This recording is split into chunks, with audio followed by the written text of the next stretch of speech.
He never yelled in war councils. He never demanded poems or parades. But city after city fell at his feet. And with every conquest, he built a state that would one day shake the world. This is not the tale of a conqueror who burned the world to be remembered. This is the story of one who conquered it and was forgotten. The year is 1323. Osman Ghazi, founder of the Ottoman Beylik, lies weak, his body broken by illness, his eyes still blazing with vision. Before him stands his son, tall, calm, distant, Orhan. The father's dream was expansion. The son's mission was execution. The world was a chessboard, and Orhan had begun to move pieces. But he would conquer not with rage. He would conquer like time, slowly, deliberately, and without pause. The first true conquest of Orhan Bey's military mind was Bursa.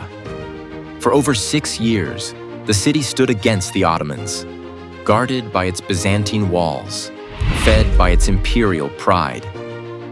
Orhan didn't storm it. He encircled it. He waited. He starved it. By the time the gates finally opened in 1326, not a sword was needed.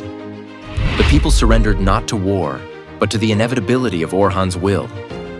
That same year, Osman Ghazi passed away, and Orhan became Bey. His first act as ruler? To bury his father in Bursa. His second? To make it the Ottoman capital.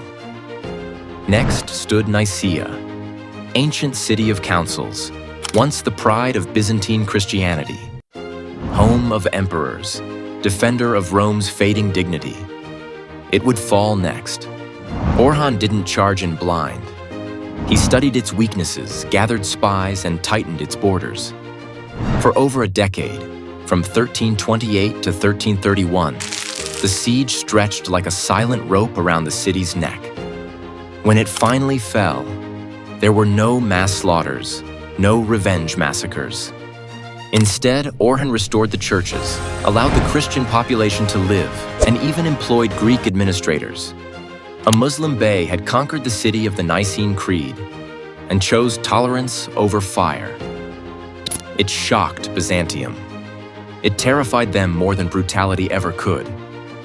But Orhan wasn't finished. To the north stood Nicomedia, today known as Izmit, the last major Byzantine city on the Asian side of the Bosporus. This time, Orhan's men struck with speed. In 1337, the city surrendered after years of pressure. No more Byzantine strongholds remained in Anatolia. What Rome had built for over 1,000 years, Orhan dismantled in less than 2 decades, without declaring himself emperor. He still called himself Bey, but his power now eclipsed that of most Christian rulers in the region. Orhan didn't just use swords. He used strategy, diplomacy, and something the Byzantines no longer had: momentum. He married the daughter of Emperor Kantakouzenos. He welcomed Christians into his administration. He even spared cities he conquered, which made future sieges easier. People preferred Ottoman rule. His army was no longer just a tribal band of Ghazis. He was assembling a machine, one that could function with Muslims, Christians, Turks, Greeks, even Balkan mercenaries, all under his control. After each conquest, Orhan didn't leave the city to rot. He built mosques, public baths, markets, and schools. In Bursa, he founded one of the earliest Ottoman madrasas. He commissioned bridges and roads to tie his new cities together. Conquest, to Orhan, was not an end. It was a beginning. The beginning of something the world hadn't yet realized. The Ottoman Empire wasn't a dream anymore. It was real, organized, expanding, and now it looked across the sea. As the Ottoman banner rose over Anatolia, Orhan's eyes turned to the west. There, on the other side of the Bosporus, Europe was waiting, divided, bleeding, weak, and in a strange twist of fate, it would be the Byzantines themselves who would invite him in. The next great conquest wasn't a siege. It was an invitation. It was 1346. Orhan Bey stood not as a tribal chief anymore, but as the ruler of a unified and thriving Anatolian power. And across the Marmara Sea, the once mighty Byzantine Empire was collapsing from within. Emperor John VI Kantakouzenos, locked in a brutal civil war, sought help from an unlikely ally, his Muslim son-in-law. Orhan had married the emperor's daughter, Theodora, in a political masterstroke that stunned both Christians and Muslims.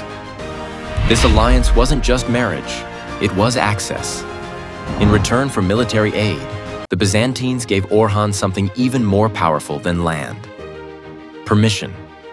In 1352, Orhan's troops, led by his son Suleiman Pasha, crossed into Europe.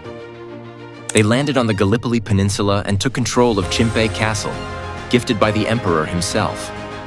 A minor event? Number. It was the first permanent Ottoman foothold in Europe. There was no grand battle, no public declaration of invasion, just a silent move on the chessboard of history. The kind Orhan mastered. 2 years later, in 1354, the earth itself aided Orhan's ambitions. A massive earthquake shattered Gallipoli's defenses. Byzantines fled in fear. And Suleiman Pasha moved in fast, capturing the city before anyone could respond. Now the Ottomans had more than a fortress. They had a port, a base, a gateway to the Balkans.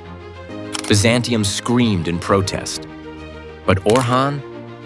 He simply responded that Gallipoli had been abandoned. And if the empire couldn't hold it, someone else must. It was subtle, brilliant, ruthless. From Gallipoli, the Ottomans began sending raids into Thrace, Macedonia, and Bulgaria. These weren't full-scale invasions. They were tests. Like a serpent coiling through cracks, the Ottomans measured resistance, striking only where the enemy was weakest. Local Christian lords began negotiating with Orhan's commanders. Some paid tribute, some offered supplies, others simply switched sides. Europe was beginning to rot from the inside. And Orhan never even had to leave Bursa. But as victory mounted, tragedy struck. In 1357, Orhan's beloved son and greatest general, Suleiman Pasha, fell from his horse and died. No battlefield, no enemies, just a simple accident. The loss shattered Orhan. He withdrew from public life, rarely appeared in court, rarely spoke. The man who had crossed into Europe with no noise now began his own slow disappearance.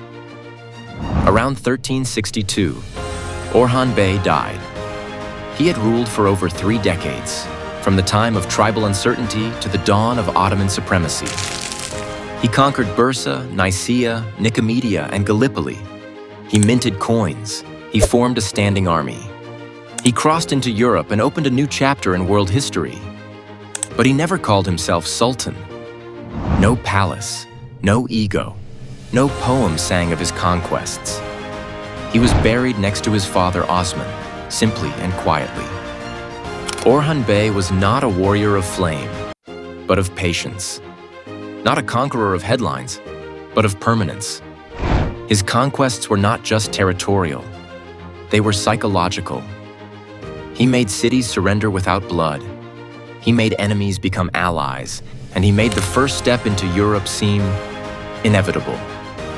History often forgets such men, but empires remember them. In silence, in structure, in the roads they laid and the cities they claimed.